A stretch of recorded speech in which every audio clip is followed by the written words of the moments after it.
maibigin sa Diyos. Ito yung mga taong nagmamahal sa kaligayahan ng kamunduhan o kaligayahan ng kamunduhan, no? Poses sila sa kung ano meron na kagandahan o kaligayahan sa mundo than to love the Lord. Amen? Praise the Lord. We pray God will help us in Jesus' name. Sabi niya, lovers of pleasures are those who have invariable or high-minded, yung mga matinataas-taas. Ano ba sa Tagalog? Mapagmataas. Mapagmataas. Tapos, mapagmahal sa iyo na kamunduhan than love the Lord. Amen? Now, lovers of pleasures as a sign of the last days. Amen. And it happens. Meaning to say, the last days is already here. Amen. Praise the Lord. Hallelujah. I pray God will help us in Jesus' name.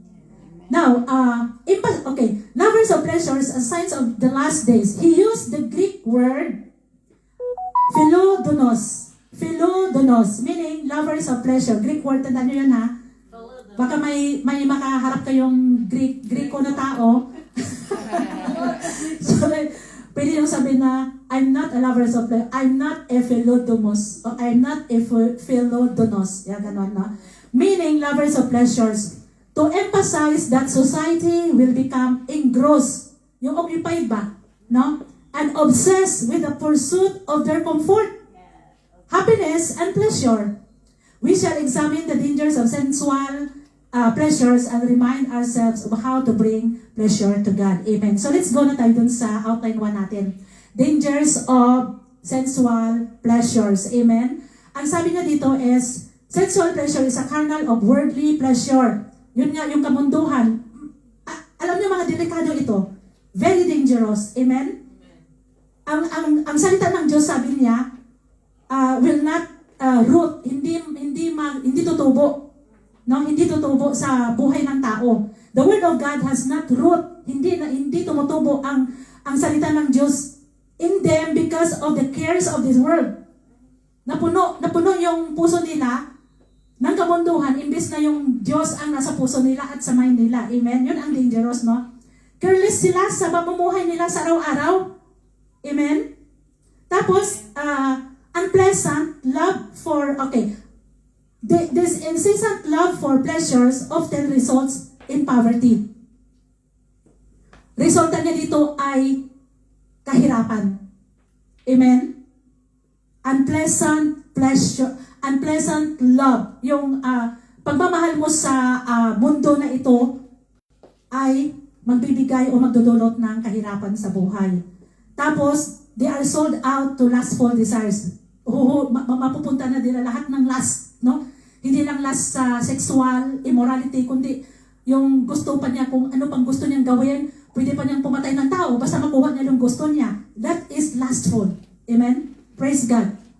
Ang mata nila ay turned blind sa judgment ng Panginoon. Amen? Hallelujah. The reward of unrighteousness awaits them. Naghihintay yung reward ng mga itong unrighteous people. Amen? Praise the Lord. We pray God will help us in Jesus' name. Basahin ko yung 2 Peter 2:13. I think Bible memory, sa Bible passage natin yan.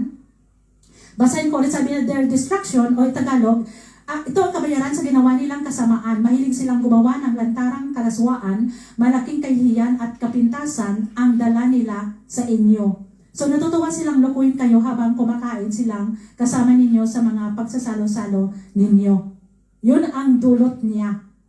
No? Reward ng mga unrighteous people. Yun ang impact niya. Amen?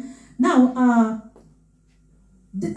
those who take pleasure in flesh, yung kamunduhan, are not subject to God's law. Hindi na sila sumasubmit sa law ng Panginoon. Wala na silang pakialam. Hindi na nila narinig yung anong sinasabi ng Diyos sa kanila. Kahit anumang preach ang gagawin mo ng powerful man of God o powerful woman of God, kahit Sunday school every day, wala na yan sa kanila. Hindi yan magdudulot. That's why we call it, there are people that callous heart, matigas ng puso nila. Hindi na talaga nila ma-feel yung salita ng Diyos. Manhid na ang puso nila. Amen?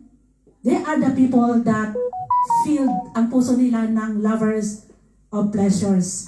Pagmamahal sa kamunduhan. Amen? We pray God will help us in Jesus' name. They are self-gratifiers, meaning self-gratifiers. No? Gusto nila i-please lang sila lagi.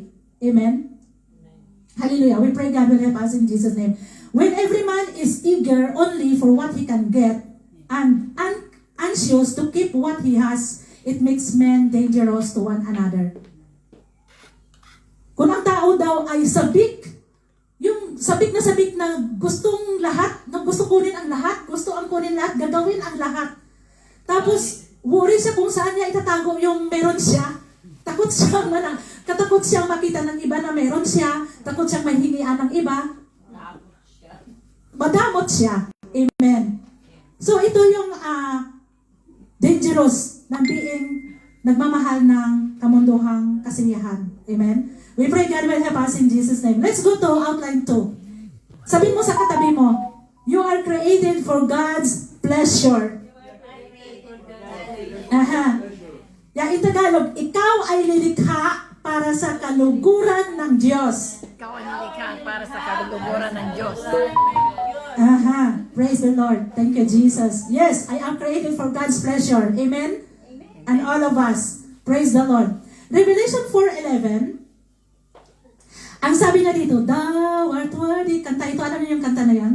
Thou art worthy, O Lord, to receive glory, honor, and power. For thou hast created all things, and for thy pleasure they are and were created. Diyan mo makikita yung kanta na yan sa Revelation 4:11.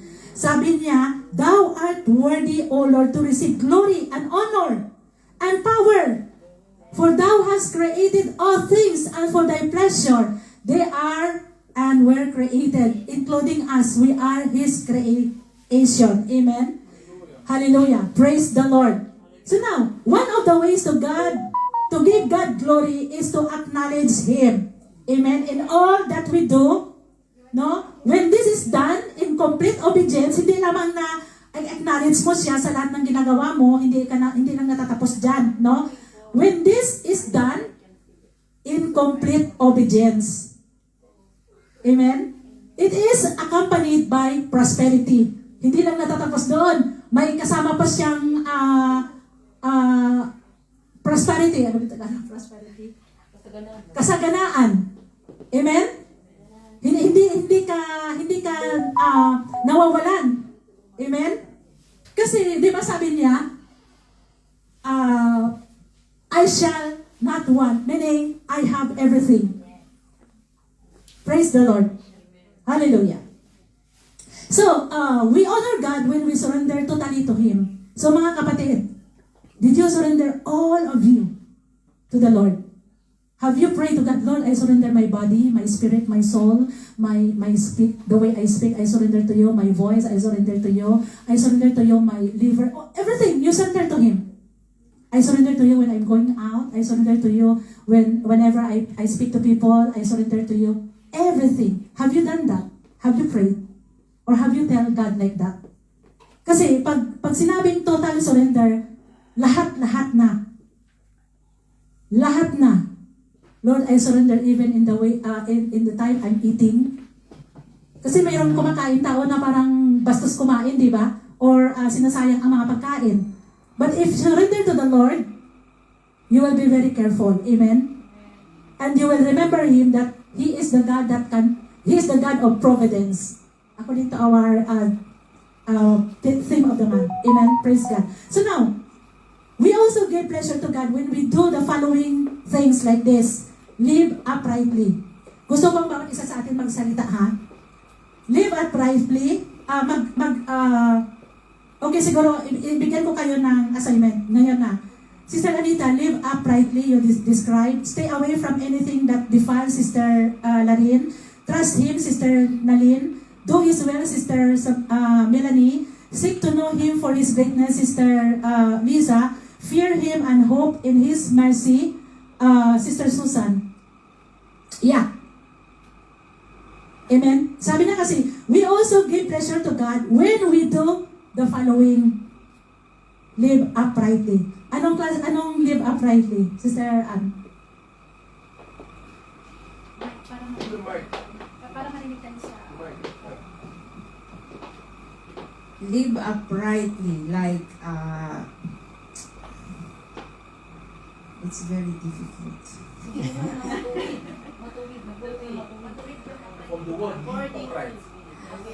What I mean is very difficult is to follow uprightly, wholeheartedly, and everything you do is, I admit, is very difficult. But by the power of the Lord, by the power of the Spirit, we can do it. Amen. We know uprightly everything, as Pastora said, even in our eating, in our speaking, in our thinking, in our way of living, how our hands touch, how we speak. Those are the Ways to live upright. common that we are going to live uprightly. Palapak natin ating mga kamay sa ating kapatid, Sister Ann. Sister Narin. Stay away from anything that defiles. Stay away from anything that defiles. Defiles? Ano? Yung inihilay parang bulok, define yung nakakasinas sa iyo. Oh. Stay away from any define. So, can you explain further with that? Stay away from any defiles mean that we stay away sa mga bagay na nakakasira sa ating pananampalataya sa ating Panginoon. Tumayo. So, as we continue to do good to Him, do and trust everything unto the Lord. Amen. And not do evil things. Amen. Ipalapak natin ating mga kamay.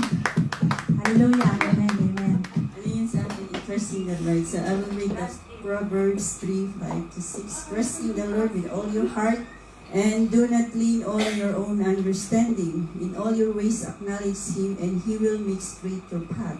God's name is trustworthy. So let's all trust Him. We all know that without God, we have nothing. We don't have anything. So you keep trusting the Lord so that everything we do according to His will, He will provide it in Jesus' name. Amen. Ipalapak natin ating mga kamay. Amen. Sister Melanie, do His will. Do His will. Hallelujah. Though His will, we need to obey to God what He wants us to do. Let us pray first for what we are, kung ano ang gagawin natin, kailangan nating manalangin muna para makuha natin yung guide at kung ano talaga yung kalooban ng Diyos para sa atin. Amen. Amen. Ipalapak natin ating mga kamay. Hallelujah. Seek Amen. to know Him for His Greatness. Okay, sabi sa Psalm 111 verse 2, the works of the Lord are great, sought out of all them that have pleasure therein. So, ibig sabihin, lahat ng ginawa ng Panginoon ay mabuti para sa atin. So, lahat ng ating gagawin din dapat para sa Panginoon. Amen. Amen. Napalapak natin ating mga kamay. And lastly, Sister Susan, fear Him and hope in His mercy. 147, Psalm 147 verse 10. He takes no pleasure in the strength of a horse or in human might. No, the Lord's delight in those who fear Him, those who put their hope in His unfailing love. What it means, magkaroon tayo ng takot sa Diyos. Sa Kanya lang tayo magkaroon ng pag-asa at Siya nagbibigay ng ating kinabukasan. Amen. Ipalapak natin ating mga kamay. Amen. Praise the Lord. Hallelujah. Amen. Praise God. So lastly, because my time is up now, I want to read Ecclesiastes chapter 10 verse 1. No, sabi niya dito, kung paanong napababaho ng isang patay na langaw ang isang boteng pabango, ganon din ang kaunting kamangmangan nakakasira ng karunungan at karangalan. Ang kamangmangan hindi yung bubo ha. Pag gumawa ka ng something na hindi kamangmangan talaga yon, di ba? O hindi na ayon sa Panginoon, no? Kamangmangan. So, tingnan nyo ha, yung langaw ay maliit lang siya. Pero yung perfume na malaki, pag nalagyan ng langaw yon, babaho yon. Yes. Hindi na siya pure na babango. May stay na siya. So the same thing, no? Kahit konti lang na mali, it will affect your affect you, both physical and spiritual. Amen? We pray God will help us in Jesus' name. Amen. So now, conclusion, love God and serve Him passionately. Amen? Carnal pleasure is enmity against God.